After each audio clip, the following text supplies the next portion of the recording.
if ever God sent us somebody to walk this earth in his image, to lead us as he would want us to be led, that was Bill.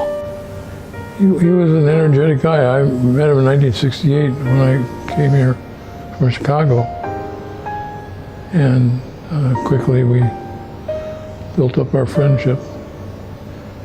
And after a time decided we'd like to meet together regularly, so we've met once a week for 40 years. And that's been an important part of my life, just having the opportunity to shape my thoughts and my understandings from that conversation.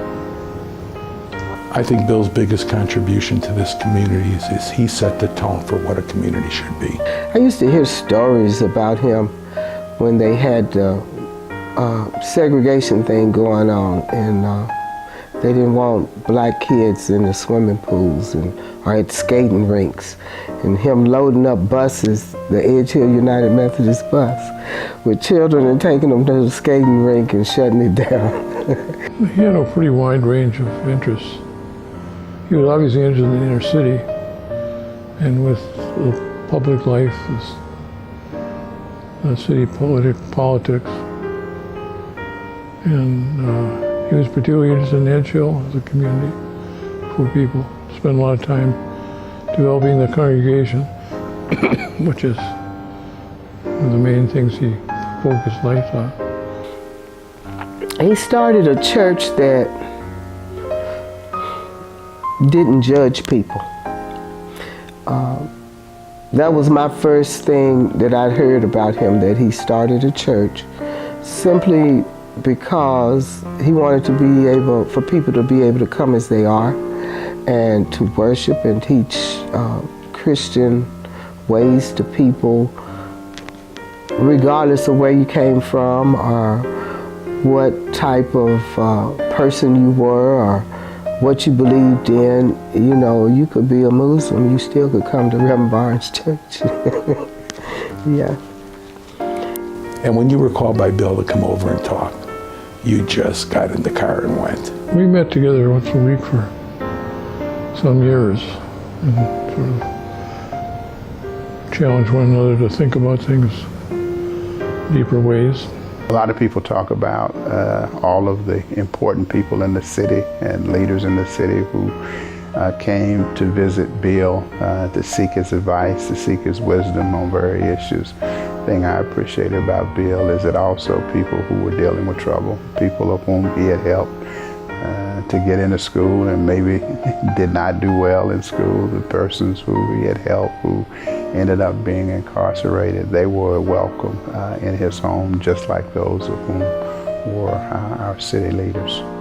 Bill's Fondest achievement was to remind the world that when kids grow up in dense poverty, they have few chances to elevate themselves.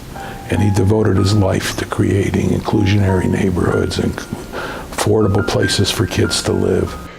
Reverend Barnes was a true native Nashvilleian who believed in, who grew up poor with some challenges within his family, as many people did during that time, who looked for opportunities to be able to get out, and so he ended up joining the service as a way of being able to pay for his education. And along the way, was one who became deeply committed to the community that he loved and cherished. Bill had the ability to repeat himself so many times to you that you finally understand exactly what he means and are on the same boat with him. He would talk a lot.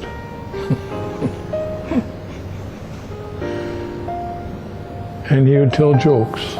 He liked to tell stories. He was good at that. One of the things I loved about Bill was his ability to put vast amounts of information into one sentence.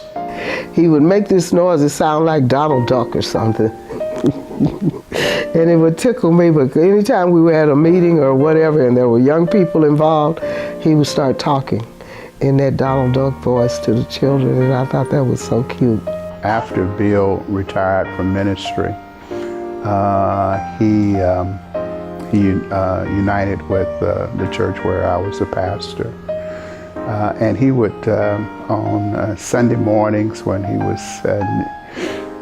was still driving, he would come, and we served communion every Sunday. And when my wife was able to come, he would come and sit next to my wife, and they enjoyed having communion together. And it's always a fond memory. And we would often laugh because with her health issues and his health issues, he would say, you know, it's going to take us some time to be able to get there, to get up to the front. And I would try, at one point, I would try to take communion to them because I knew it was a challenge for them to come, to try to kneel and to do those things. But Bill said, no, I want to make an effort. I think he'd like to be remembered for what he had instilled in other people and the value that other people had. You know, that they didn't realize they had this value, but he brought it out. You know, he brought it out. Bill became our moral compass. How would he like to be remembered? Playing racquetball. We played a lot of racquetball. I think Bill would like to be remembered as just having been true to who he believed he was called to be. Bill, I promise you, I will carry out the tasks that you charge me to do. Bill, I'm grateful for our years together and our sharing of life together,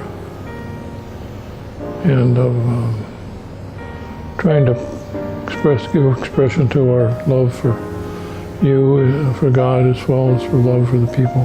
Bill, I hate that you're gone, but things are looking pretty bad right now. So if you have a moment,